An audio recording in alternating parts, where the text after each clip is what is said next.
আপোনালোকে বাৰু এনেকৈ বানবাটিত চাহ খাই পাইছেনে? নাই পোৱা যদি আপোনালোকে এতিয়াই মাজুলীলৈ আহিব লাগিব।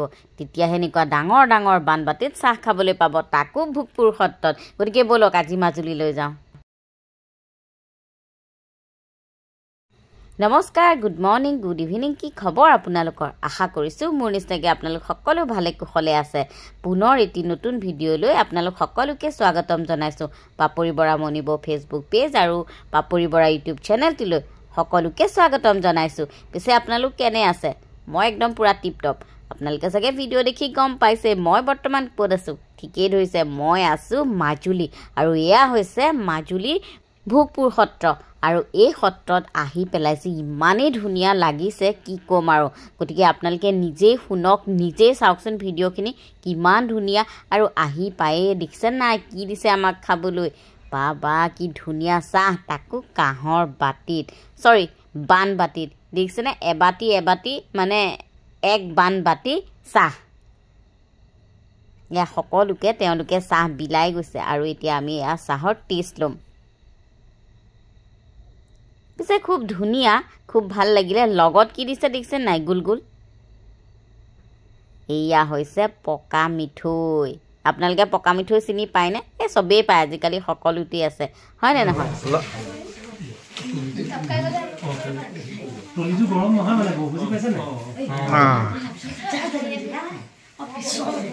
জীৱনত প্ৰথমবাৰ এনেকৈ মাজুলী আৰু ইমান সুন্দৰকৈ একাপ চাহ খাম। এতিয়া ধৰক কাপ নহয়, বানবাটিত চাহ খাম, এক বানবাটি। আৰু লগত কি চোৱা? আৰু লগত কিবা বস্তু নাজানো। পকা মিঠৈটো চিমেণ্ট দি বনোৱা হয়। পকা মিঠৈ, পকা আৰু চাহকাপ খোৱাৰ পিছতে চিধাই লৈ গ'ল আমাক তেওঁলোকৰ ডাঙৰ নামঘৰ ভাগলৈ, য'ত নেকি শংকৰদেৱে আহি প্ৰথমতে বাহৰ পাতিছিলে। খুব এটা ডাঙৰ নামঘৰ, আৰু সোমাই যে ইমানেই ভাল লাগিলে, মাজে মাজে আকৌ ভয়ো লাগিছে দেই। পিছত তালৈ যোৱাৰ লগে লগে কিছুমান বস্তু চকুত পৰিলে, যেনে ধৰক তাত থকা শিষ্যসকলে চুৰিয়া চোলা পিন্ধি থাকিব লাগে বা খালী ভৰিৰে ঘূৰি থাকিব লাগে। আমি দেখোন ঠাণ্ডাত খালী ভৰিৰে থাকিবই নোৱাৰোঁ। মই আকৌ মাজতে সুধিয়ে দিলোঁ নহয় দুজনমান শিষ্যক। তেওঁলোকে ক'লে আমাৰ অভ্যাস হৈ গৈছে, খালি আমি ৰাতি ভৰি ধুই পেলাই চেণ্ডেলযোৰ পিন্ধি বিচনালৈহে যাওঁ, বাকী সময় আমি খালী ভৰিৰে থাকোঁ। আমি ইমান ধুনীয়াকৈ কথা পাতি আছিলোঁ, আৰু তাৰ মাজতে মায়ে জোৰকৈ কাঁহ দুটামান মাৰিলে। কাঁহ মাৰিলে মানে একে ধমহনি খাই গ'লে, আৰু ইমান ভয় খাই গ'লোঁ। আকৌ ভগৱানক কৈছোঁ, প্ৰভু ইমান ভাল ঠাইত আছোঁ, একো যাতে নহয়। লাহে লাহে ভালো হ'ল যেনিবা।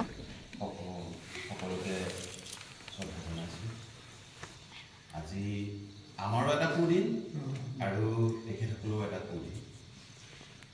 যিহেতু ইয়াত যিমান কেইজন ব্যক্তি উপস্থিত আছোঁ, বা অসমৰ চুকে কোণে যিমান সকল ব্যক্তি আছে, এবাৰ এখন চিৰিয়েল নাচোৱাকৈ কোনো হয়তো থকা নাই। সেইখনেই হ'ল বেহাৰবাৰী আউটপোষ্ট। সকলোৰে যিসকল শিল্পী আছে, সেই শিল্পীসকলৰ তেখেতসকলৰ যিটো নিজা পৰিচয়, বৰ্তমান সেই নিজা পৰিচয়টো ভাগ খায়। বেহাৰবাৰী আউটপোষ্ট ইমানেই মানুহৰ মাজত জনপ্ৰিয়তা অৰ্জন কৰিলে, তাত যিসকলে যি চৰিত্ৰ ৰূপায়ণ কৰিছে, সেই চৰিত্ৰই মানুহে আজিকালি চিনি পোৱা হয়। গতিকে আমাৰো সকলোৱে মানে ইয়াত থকা সকলোখিনিয়ে এটা অতি হৃদয়ঙ্গম কৰি চোৱা সেই চিৰিয়েলখনৰ আৰম্ভণিৰ পৰা থকা ঘূৰিৰ পৰা থকা মণিবৌ আহি আমাৰ উপস্থিত হৈছে আমাৰ এই পবিত্ৰ কীৰ্তনটো। আৰু তেখেতসকলৰ সৌভাগ্য এইকাৰণে যে 1528 চনত শ্ৰী শংকৰ গুৰুজনে নিজে আহি এই ভোগপুৰ সত্ৰ প্ৰতিষ্ঠা কৰি গৈছে। ইয়াৰ আগৰ নাম আছিলে দিনাপুৰ। গুৰুজনা আহি আবেলি বেলা ভাটি বুলি কৈছে চৈত্ৰ, বেলা ভাটিত ইয়াত উপস্থিত হৈছিল, অকস্মাতে ভোজন কৰি। তেতিয়াৰ অতীতত ইয়াৰ নাম আছিলে দিনাপুৰ। ইয়াৰ মুখ্য মানুহজন আছিলে দীননাথ ভৰালী বৰুৱা, আৰু তেখেতৰ নামৰ আধাৰতে এই জেগাখনৰ নাম প্ৰচলিত হৈ আছিলে দিনাপুৰ। আৰু সমীপত গাঁওবিলাক আছিলে। এই জেগাখন ওখ আছিলে। ইয়াতে আহি দীননাথ ভৰালী বৰুৱাই সেই দীননাথ ভৰালী বৰুৱা গুৰুজনাৰ শিষ্য আছিলে, ৰজাৰ কৰ্মচাৰী আছিলে। তেখেতে গুৰুজনাক ইয়াত আনি যথেষ্ট আপ্যায়িত কৰিলে আৰু আপ্যায়িত কৰিছিলে আৰু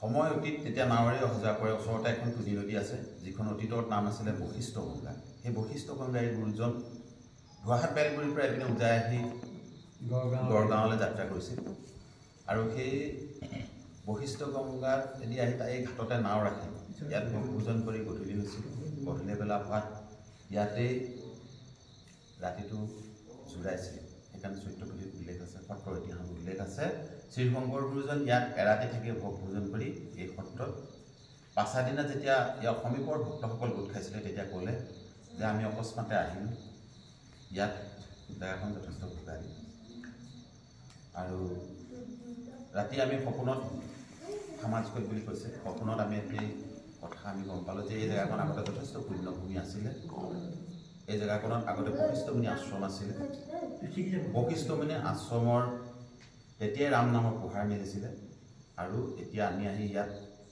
পুনৰ ভোগবন্তি জ্বলোৱা হৈছে পিছত ইয়াত এই ভোগবন্তি নামতেই জেগাখনৰ নামে দিনাপুৰ নাম হৈছে ভোগপুৰ দিয়া হয় আৰু তেতিয়াৰ পৰাই ভোগপুৰ নামটো প্ৰচলিত হৈ আছে 1528 চনৰ কথা তাৰ এটা যে এইবিলাক প্ৰমাণ বাদেই তাৰ এটা সাক্ষ্য প্ৰমাণ হ'ল যে আমাৰ ইয়াত য'ত আমি গুৰুজনক য'ত ৰাখিছে বুলি আমাৰ বুৰঞ্জীত আছে ইয়াই হ'ল বুৰগী তাতে আছিলে কিন্তু মানুহৰ আক্ৰমণত ইয়াত যিসকল মানুহ আছিল বস্তুখিনি ওচৰতে এটা পুখুৰী আছিল তাত পেলাই গুচি গ'ল পুখুৰীটো আছে এতিয়া কিন্তু কালক্ৰমত সেই পুখুৰীটো চফা কৰোঁতে তাত চতুৰ্ভুজ বিষ্ণু মূৰ্তি বংশী গোপাল মূৰ্তি বৰফুট এইবিলাক ওলাইছিল আৰু তেতিয়াৰ পৰাই এই থানখন ভোগপুৰ হিচাপে পৰিচিত হৈ আছে আৰু বৰ্তমান মাজুলীত মাত্ৰ দুখনেই একেঠাইতে যেতিয়া প্ৰতিষ্ঠা কৰিলে সেই সত্ৰ আছে এখন হ'ল ভোগপুৰ সত্ৰ 1528 চনত প্ৰতিষ্ঠা হোৱা আৰু আনখন হ'ল দক্ষিণপাট সত্ৰ 1636 চনত দক্ষিণপাট সত্ৰ প্ৰতিষ্ঠা হৈছিল তেতিয়াৰ পৰা বৰ্তমানলৈকে সত্ৰখিনি ইয়াতে চলি আছে গুৰুজনাৰ যি সংস্কৃতি আছে সকলোখিনি ইয়াত ভৰপূৰ হৈ আছে কিন্তু অন্যান্য যিবিলাক মানে মানুহৰ বাহ্যিক সা সম্পত্তি সোণৰূপ কিবা কিবি তেনেকুৱা সম্পত্তি ইয়াত তেনেদৰে নাই কাৰণ এইবিলাক হ'ল মহাপুৰুষীয়া সত্ৰ ইয়াত খাট্টমৰ ব্যৱস্থা নাই এতিয়া খালি গুৰুজনাৰ যিমানখিনি ভৰা গুৰুজনাৰ যিখিনি বস্তু আমাক দি থৈ গ'ল কীৰ্তন দশম ভাগৱতৰ পৰা যিমানখিনি দি থৈ গ'ল সকলোখিনি বা কলাকৃষ্টি সকলোখিনি ভৰপূৰ হৈ আছে গতিকে তেতিয়াৰ পৰা বৰ্তমানলৈকে চলি আছে আৰু আমিও আজি যিহেতু ইয়াত যিমানসকল আছে তেওঁলোকে প্ৰমুখভাৱে বৃত্তি জনাব আমি অকণমান সত্ৰৰ তৰফৰ পৰা নিৰ্মালি যাচিব বিচাৰিছোঁ সেয়ে মই আমাৰ শ্ৰী শ্ৰী ভোগপুৰ সত্ৰৰ উন্নয়ন সমিতি সম্পাদক শ্ৰী হেম বায়নদেৱক প্ৰথমতে বৃত্তি জনাত তেখেতক অকণমান শ্ৰদ্ধা জনাবৰ বাবে মই অনুৰোধ জনাইছোঁ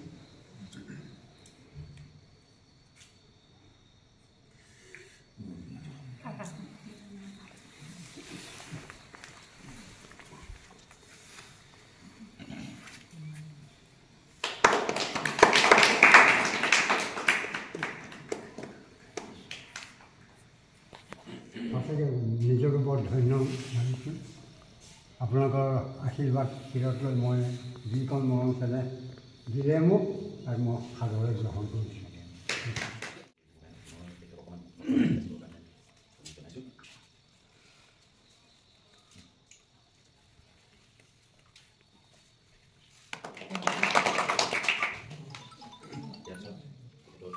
কিছুমান বস্তু অৱশ্যে হঠাতে হৈ যায় আৰু সেইবোৰ বস্তু কেতিয়াও কল্পনা কৰিব পৰা নাযায় ইমান ধুনীয়াকৈ সকলোকে গামোচা চেলেং দি আদৰণি জনালে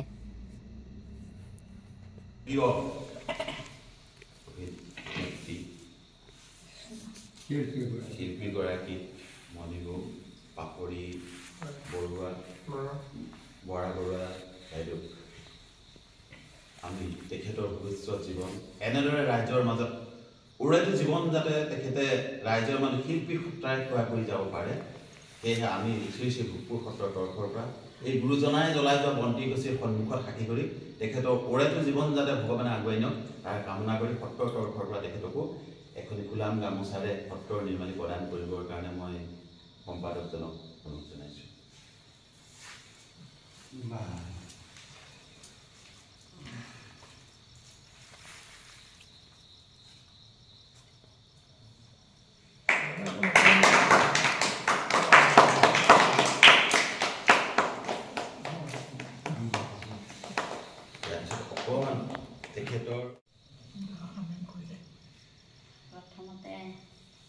ভগৱানৰ চৰণত প্ৰণিপাত জনাই এই ভোগপুৰ সত্ৰৰ সত্ৰাধিকাৰকে প্ৰমুখ কৰি ইয়াত থকা মোৰ কীৰ্তিসমূহ সকলো বয়োজ্যেষ্ঠলৈ মোৰ সেৱা থাকিলে আৰু কণ কণ ভাইটিসকললৈ মোৰ মৰম থাকিলে ভণ্টিও আহি গৈছে থকা মানে আজি মই আচলতে ভাষাহীন হৈ গৈছোঁ কথা ক'বলৈ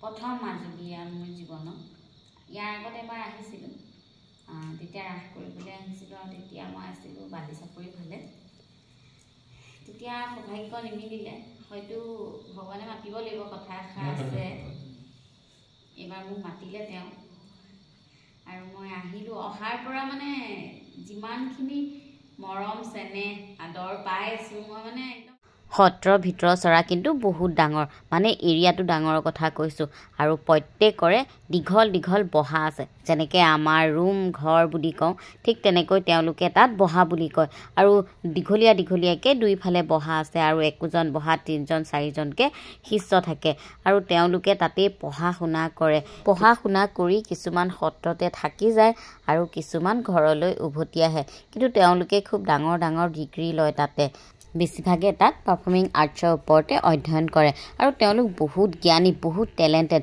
বহুত কথাই জানে ভাওনা ৰাস তাৰোপৰি সত্ৰীয়া নৃত্য মানে যিমানখিনি আমাৰ পাৰফৰ্মিং আৰ্টছৰ ভিতৰত পৰে সকলোখিনিতে তেওঁলোক সঁচাকৈয়ে পাৰ্গত অৱশ্যে আমাৰ সময় তাকৰ হৈ আহিছে গতিকে আমি তাৰ পৰা ওলাই দিলোঁ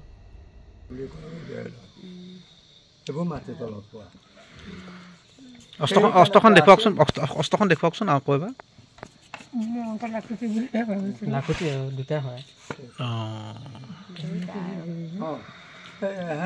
লাখুটি পাই গৈ থাকিব কোনোবাই বোলে আক্ৰমণ কৰিছে তেতিয়াহে তাৰ চৰিত্ৰটো ওলাব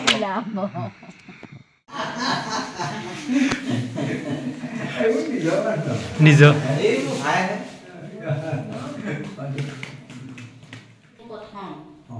মই আহি পোৱা নাই আগে এইবাৰ প্ৰথম তাকে ভাবিছোঁ সপৰিয়ালে মাজুলীখন চাওঁ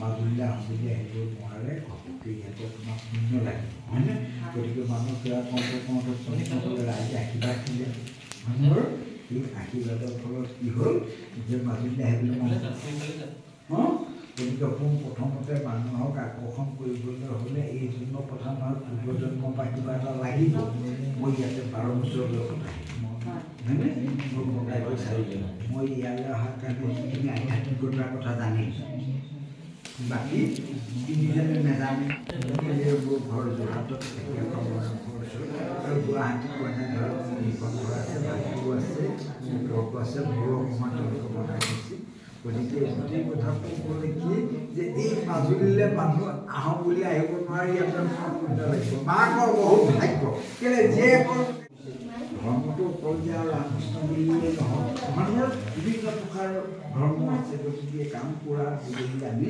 এইখিনি আমি লাভ কৰিছোঁ মই আশীৰ্বাদ কৰিছোঁ এয়াই নহয় যাতে আমি আন্তঃৰাষ্ট্ৰীয় পৰ্যায়ত মানুহগৰাকী কেতিয়াবা আমি দেখা পাওঁ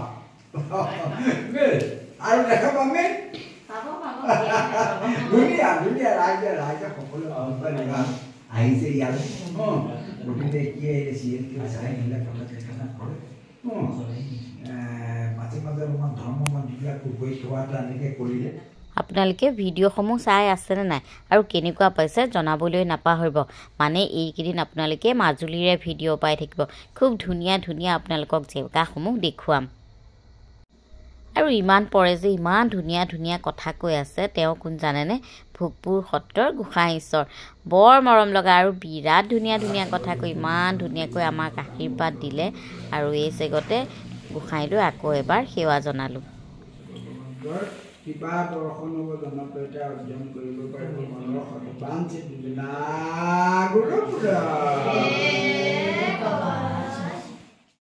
প্ৰভু ঈশ্বৰে তাৰ মাজতে মোক 3খনকৈ কিতাপ উপহাৰো দিলে। প্ৰভু ঈশ্বৰৰ পৰা বিদায় লৈ একেবাৰে পালোহি উৰিয়ামপাৰা আৰু উৰিয়ামপাৰা এতিয়া ক'ত আছোঁ চাওকচোন। আজি একদম নতুন ৰান্ধনি এয়া লাগি গৈছোঁ। মাইনা বোলে মোৰ হাতে সাজ খাই দুখ কৰি আছে। বহুত দিন খাবলৈ পোৱা নাই।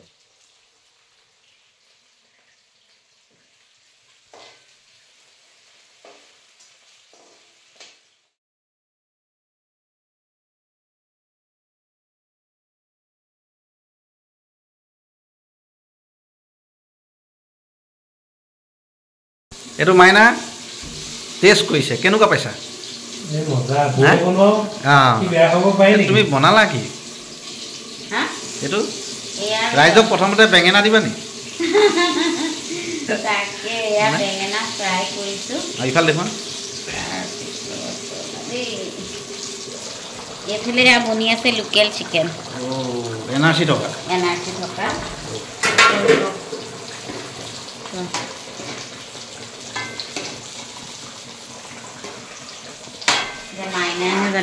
তুমি আছা ক'ত? এই সত্ৰতো মাংস নবনাই, তুমি সত্ৰতো নাই?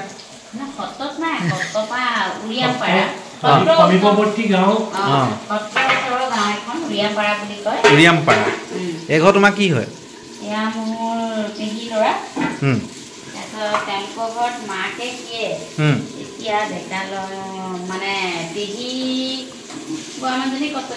আৰু ভিডিঅ'টোৰ যোগেদি জনাইছোঁ আমাৰ এই বিবাহিত যোগ্য হৈছে। গতিকে ছোৱালী যদি কোনোবা আছে, গতিকে ডেছক্ৰিপশ্যনত বা কমেণ্ট বক্সত, ডেছক্ৰিপশ্যনত আমাৰ নাম্বাৰ থাকেই, আৰু কমেণ্ট বক্সত ক'ব। আৰু মাজুলীলৈ অহা ছোৱালী লাগিব, হয় নহয়? মাজুলীলৈ অহা ছোৱালী লাগিব, ভাল ল'ৰা। ইয়াৰ গাণ্টিটো মই লৈ লৈছোঁ, টেনশ্যন নাই। বাকী কথাটো হৈছে মাজুলী সত্ৰ নগৰী ভাল পোৱা ছোৱালী এজনী হ'ব লাগিব, আৰু এই ঘৰখন ধৰি থাকিব লাগিব। কিটচেন ৰেডি আছে, মুঠতে খানাটো বনাই থাকিলে হ'ল।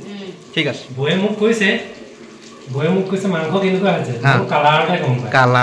কিছু মাংস মানে কালাৰৰ চেণ্টতে গম পায়। বৌয়ে ডিষ্টেম্পাৰ মাৰে ন? ডিষ্টেম্পাৰ নহয়, কালাৰ মানে তোমাৰ বুজি পাইছা নাই? মানে ৰেড চিলি বা কিবা কিবি এনেকুৱা কালাৰটো নহয়, মানে যোনবিলাক মছলা কালাৰটো নহয়, আদা নহৰু যোনটো মানে পেষ্ট, সেইটো মানে একদম তোমাৰ কম মাত্ৰাত মছলা প্ৰয়োগত টেষ্টি খানা, হেল্থি হাইজেনিক, ধুনীয়া হৈছে। এতিয়া আমি ধুনীয়াকৈ ভাত সাজ খাওঁ আৰু ইয়াৰ পৰা যাওঁ। আমি যিহেতু উত্তৰ কমলাবাৰী সত্ৰত ৰাতিটো থাকিম, গতিকে এইকেইদিন আপোনালোকে কিন্তু আমাৰ পৰা মাজুলীৰ বহুত ধৰণৰ ভিডিঅ' পাই থাকিব। ধুনীয়া ধুনীয়া জেগাসমূহ আপোনালোকক দেখুৱাই থাকিম। তেতিয়ালৈকে আপোনালোকে মোৰ ভিডিঅ'সমূহ চাই থাকিব। আজিলৈ আহিছোঁ, বাই বাই। আকৌ সোনকালে এটি ধুনীয়া ভিডিঅ'ৰ সৈতে মই লগ পাই আছোঁ। তেতিয়ালৈকে সকলো ভালে থাকক, সুস্থ হৈ থাকক আৰু আমাৰ ভিডিঅ'সমূহ চাই থাকক, মানে পাপৰি বৰা মণিবৌ ইউটিউব আৰু ফেচবুক পেজ। Bye bye.